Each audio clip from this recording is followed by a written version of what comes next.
Hey, good morning. Let's talk about it. Today is we have two special guests. We have Nancy Cullins, who's the executive director of the animal shelter, the Bella Vista Animals. See, I'm giving you first Thank you.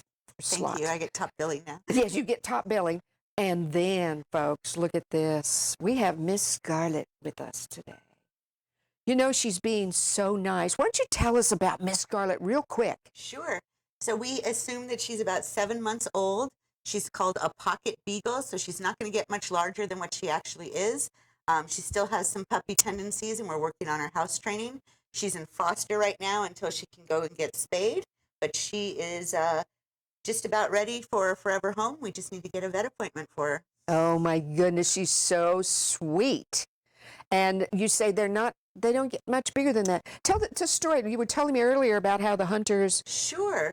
So a little bit about the breed. I won't say that I'm an expert, so please fact check me if you want to know more.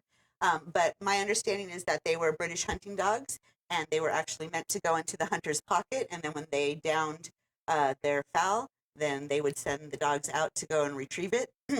They actually became extinct in 1901, and then the breed was brought back again. So they've they've had a long hunting career, and she's already showing tendencies. This morning when I was taking her for a walk, she actually did a perfect point for me, with the one arm. Yes, yes. So I think she's eager to learn, and she's looking for somebody to train her and give her some attention. She loves to be held. She loves to be loved. She's just a good girl. Where did she come from? Do you? So, like all of our animals, she was just a stray found here in Bella Vista. So she was found on one of the streets and brought into us by the Bella Vista Animal Control Department, and we've been taking care of her since. So we've held her for I think tomorrow is her 7th day. And the law is that you have to hold them for 5 days and look for their owner. And then once those 7 days pass, then the dog becomes officially ours, and we get ready for adoption. You know, it doesn't seem like she was out very long because she looks in good health. Absolutely. So we don't ever get to know their backstories. Everybody wants to know, Yeah. and we would love to be able to put GPS on some of the animals, especially the ones that comes from 100 miles away. Yeah. And you have no idea how they ended up in Bella Vista. But I will say that we have a reputation because we're a no-kill shelter. People call from far and wide, Oklahoma, Missouri, all the way down Fort Smith, asking us if we'll take their animals, and that's not how we do. We only take strays from the city of Bella Vista. So give us we have an awful lot of new folks out there that don't know about you, don't know about the animal shelter. Can you give us the little cliff notes, the elevator speech on the animal shelter? Absolutely. So we started in 1985. One of the deputy sheriffs found a mama dog and 6 of her pups and didn't want to bring it over to the county shelter because he was afraid that those pups were going to be terrorized by going into a shelter environment. So if you drive by the fire station on Lancashire, there's actually a little wood fence around their propane tank. That was our very first Bella Vista animal shelter. Oh, really? Yep. And so once he found those dogs and got them 6 homes, the Weekly Vista put out an article about him, and one of our donors gave him $1,000 to go buy a garden shed. Cooper donated a little bit of land out by the landfill to say you can go ahead and set your garden shed up there. And then he found another mama dog with puppies, and then it just started from there.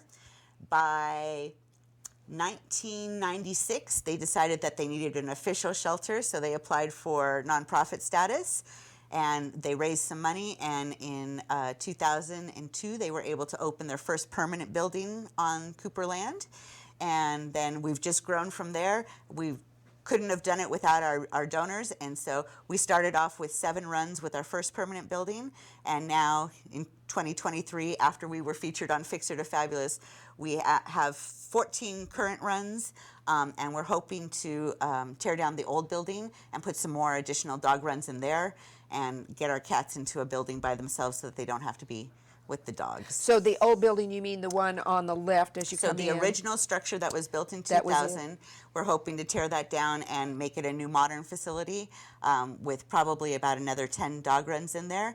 And then the office that currently stands, that would become our official cat office. The cat house. Yes, exactly.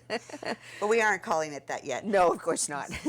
We're still working on our final proposal, but that's what we've penciled out so far with the board. And next year we're going to make a big push to gear all of our fundraising events towards building a new building. Well, and I think, didn't Cooper recently give you some more land? They did. So they donated the shelter land to us eventually. I'm not sure of the year that happened, but then last year they gave us an additional acre.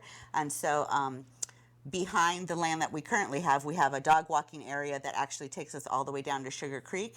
And so they've given us an additional acre back there for the dog walking portion so that we can keep it natural, so that the dogs can enjoy their walk time. And they really love it back there. It's nice and forested, takes them away from the dump and all the loud noises, and they really enjoy their walks. You know, you were talking earlier before we were on the air about the noise next door with Republic, whatever that is, the trucks. Yes, absolutely. So we get a lot of complaints about the road and how everybody wants us to pave the road, but with the number of trash trucks that come down the drive, it's not our road anyway. But we actually prefer to be next to Republic Waste because the noises that they provide help desensitize the animals and make them used to all of the scary noises that can happen into a home. Washers, dryers, vacuum cleaners. We hear stories all the time that when the little song plays after the dryer finishes that the dogs start baying. Oh, really? It's stuff that they're not used to. Yeah. They don't understand what's happening. So we try to get them acclimatized to strange noises before they get into a home so that it doesn't trigger any kind of a reaction. You know, you were talking about dog walking. Who walks those dogs? So mainly the staff does the dog walking at the first thing in the morning, especially for those that don't have an isolated run that they can go into. All of our dogs get in and out privileges during the course of the day, so everybody gets an opportunity to be outside at least 3 times during the daytime. We do have volunteers that come and do dog walking. We have a sign-up sheet so that we don't have 6 dog walkers all at one time. And so they pick their hours and then they come in and they can walk the dogs for us, and we really appreciate that. And the dogs love to get out and see the world. Yeah. So kind of give me an idea, like, what's a day like at the animal shelter? When you come in, what happens? Oh, I will tell you there are no days that are the same. Yes. For sure. So we usually arrive there around 7 o'clock in the morning and start walking the dogs that have been in an enclosure for the entire evening. It's a long period of time. We have many dogs that are very well house trained, and so they're all dying to go out on that first walk. So then by about 8:30 in the morning, we're finished with dog walking, and then we start with the deep cleaning.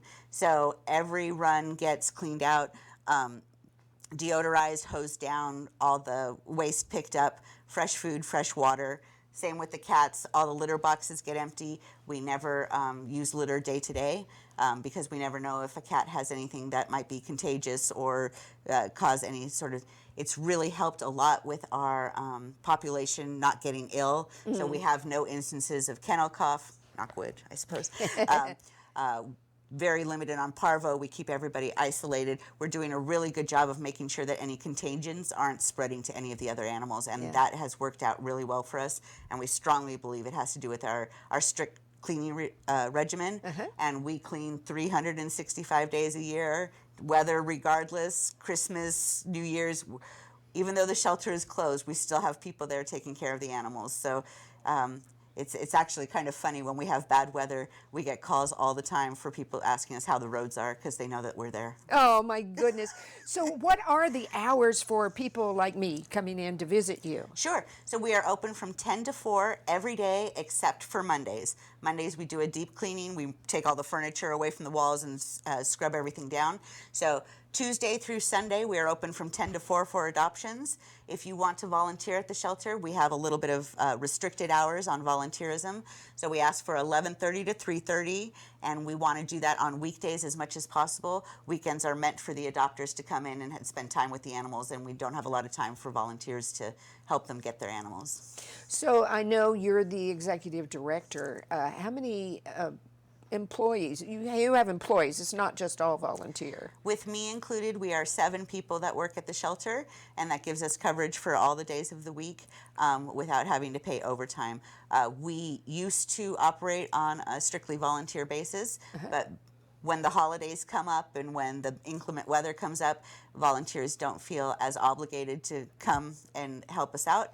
So in order to keep everybody with an even workload, we decided that we would go with a staff. My goal for last year, my first year as executive director, was to provide raises for the staff, and we were able to do that with our fundraising opportunities, which was great. And we're hoping to keep on working on that and get them to a wage that's livable and reflective of how much we appreciate the work that they're doing at the shelter, because we really couldn't do it without them. Exactly. When did you add cats? We're going to backtrack just a little bit. You started off with, look at that sweetheart. She's just happy, isn't she? So, we were talking about a day in the shelter, and I never. Oh, I'm sorry. No, you're fine. So, cats, I'm not sure what year they started coming in. If it's anything like it is today, where we just get a random chicken, rabbit, or goat that shows up at the shelter. Okay. So. Sometimes it's just the story is so heartbreaking that you go ahead and say, I'll take them in and find them a new home. And I'm sure that that's the way it came around with cats. Once they had their building in place, I am more than 90% sure that then all of a sudden there was one cat in the office, and then two cats, and then they got a load of kittens, and then they started, and cats just became part of the program. Gotcha. For the chickens, ducks, goats, and other assorted farm animals that we receive, again, our social network is fantastic. Everybody knows somebody who knows somebody. And so when we put out a plea to say, we've got this chicken, who needs a chicken, we will hear from people far and wide. We work a lot with other rescues. Pineview has a farm. We have a number of people that we work with, and we just call them up and say, do you know anybody who might be looking for a goat, or do you have a home where we can put this? The thing is that we don't have the feed for them. We don't have the proper holding facility for them. So to keep them at our animal shelter would be doing a disservice to the animal. And so the quicker we can get them into an environment that they feel comfortable in, the better it is for everybody.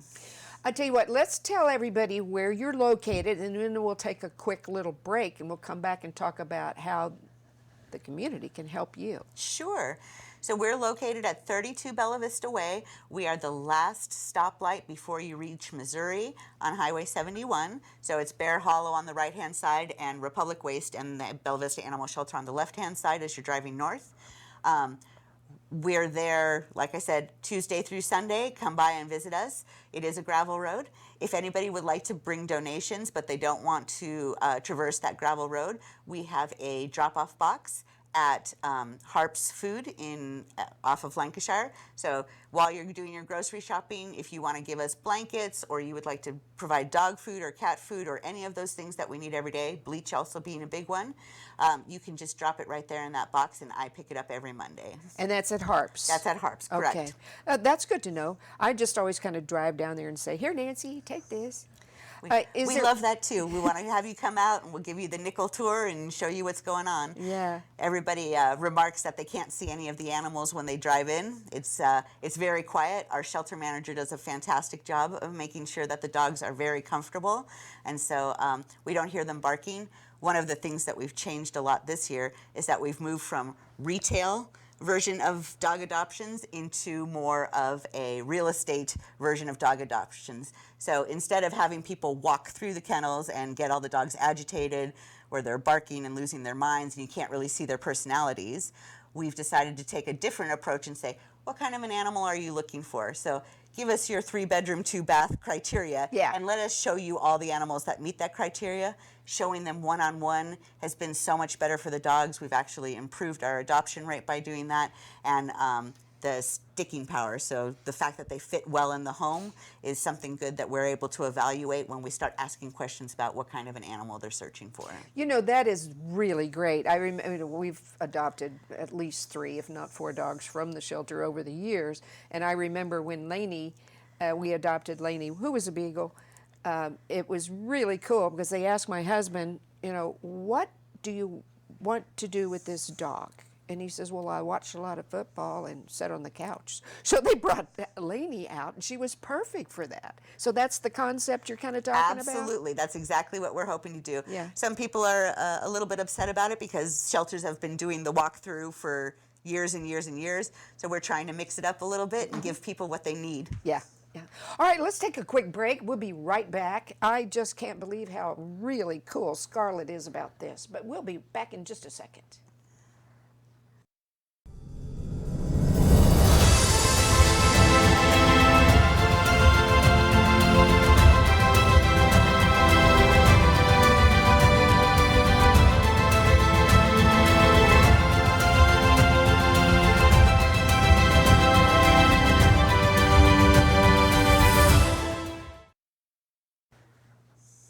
Okay, and we're back, and Miss Scarlett is still. You said you took her on several walks this morning, so she's probably zonked from all the activity. Yes, we wanted to make sure that she would be nice and settled down for this, so I think it worked out pretty well. Absolutely, absolutely.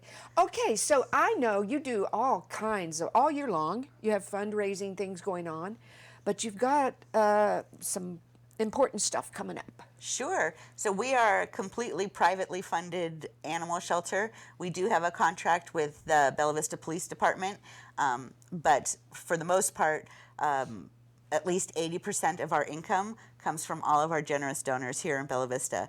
And so what we try to do is we always try to pay back to the community. So we're doing a lot of community building events. I don't know if you've noticed this, but for me, for sure, there are a lot of people moving into Bella Vista. They said we had an increase in population of about 30%.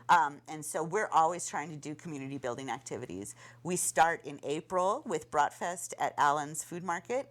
And then as we go through the course of the months, we basically have a new event. So this month, September 23rd, that's the upcoming Saturday, we're going to have Dog Days of Summer at the Kingsdale Pool. Oh, that is such a cool thing. For dogs who like to swim and you don't want them in the creek water getting Giardia or whatever else, we take all the chemicals out of the pool before it closes for winter, and we allow the dogs one day of open swim. It's $10 per dog. And Arvest and Cry Likey sponsor that event, and they give out hot dogs to all the humans who attend. Humans are not allowed to swim in the pool with dogs. And we ask that all dogs are up to date on their vaccinations and spayed or neutered, and any aggressive dogs will be asked to leave. We put the big dogs in the big pool, and we put the little dogs in the little pool, and it's a beautiful photo op. Everybody just is happy and having a great time. We have gate monitors everywhere to make sure that nobody escapes. But it's a lot of fun. And then our last event, our big event for the year, is always going to be the Wiener and Corgi dog races. And that one happens up in the Highlands on Glasgow Road. This is, I think, our 14th year doing it, but we're calling it the 18th year because that's how long it's been in existence. And we basically have a little racetrack that's set up for the small dogs to run. It's free to the public. Only the racers have to pay. And there are vendors there and food trucks. And so it should just be an entertaining event. But we want animal people to meet animal people, and we want to encourage families to become part of the animal shelter. And so this is a great way for us all to see each other and experience a lot of fun laughing at the long little doggies running around. And in between that, we have Flea in the Park, of course, where we're all going to be at Blowing Springs. A number of crafts and artisan booths are set up there, and that one is October 6th and 7th. So let's go back to the race. Sure. And talk about when it is, and again, just... Did I not give it the date? Yeah. So Wiener and Corgi Dog Races is happening October 14th. Okay.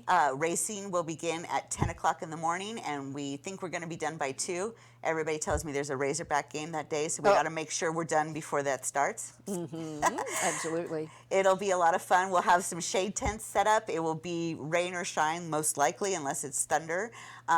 Food trucks will be there, vendors will be there, and we have a number of nonprofits also representing. So if you want to learn more about Bella Vista, we're trying really hard to push the Bella Vista community at this event, and we hope you come out and meet some people and see some fun times and watch the little dogs race and the chaos that is. Because corgis are herding dogs. Yes. They race more like a migrant bird sort of thing, whereas the wiener dogs, they just are so excited to be running around that they end up chasing one another, and it's just hilarious. Yes, it is. I can't say that any of the dogs really break a sweat, so Yeah, yeah, it's not that long, but it's not anyway. that long. Oh, no, it's wonderful. Nancy, you have just done amazing things. We haven't had the animal shelter on the TV for a while now, but man, you guys are just really moving things forward, and we can't thank you enough for that. Well, thank you. The dogs, if this is any indication of what you've got going on, it's fabulous. I love coming in there because you have the little kitties running around, and they pretty much rule the roost, don't they, those little kitties? So, yes, they definitely rule the roost. We're trying to keep them a little bit more contained. Everybody is so chivalrous in Bella Vista that they have a fond habit of holding open the doors. So we have started to put the cats into rooms, which since Fixer to Fabulous came and they made our whole front office quite beautiful, it really looks much more inviting. And then it also helps with people with cat allergies, so that if they want to visit with the cats, they just have to go behind one door. And if they want to visit with the dogs, then we bring them into the office. And that seems to have worked out pretty well for us. Okay, well, I think we're about out of time, but I'd like you to tell everybody one more time where you're located. Okay. And how they can get in touch with you to help. Sure. So our webpage is just bellavista-animalshelter.org. Most all of the information you need about us is there, so that's a good place to start first. We are located at 32 Bella Vista Way, which is just across the street from State Line Liquor, and we'd love to see you. We are open from 10 until 4 every day, and our telephone number is 479-855-6020. Stop by anytime or give us a call. We are always happy to help no matter what your problem is. We will try and give you the best advice to help you find a solution to whatever's going on with your animal. Fabulous. Well, thanks again. I think we need to have a more regular visit. And maybe next time, even though she's amazing, we'll meet somebody new, right? That sounds great. Thank you, JB. I appreciate this opportunity. Yes. You want to say your goodbyes? Say, no, Mom, I'm kind of just I know, happy. you've been so good and sleepy. Yeah, let's just get one more close-up of our special guest. Not that Nancy isn't special, but look at that sweet face. Okay. Well, all right, Bella Vista. Thank you. We've talked about it this morning. Every time we have a guest, I learn something new, and I really enjoy what you do and what you represent to the community, Nancy. Well, thank you so much. We appreciate it, and we thank you for all that you guys do, too. I always look forward to watching your program. Cool. Especially going to watch today. Yes.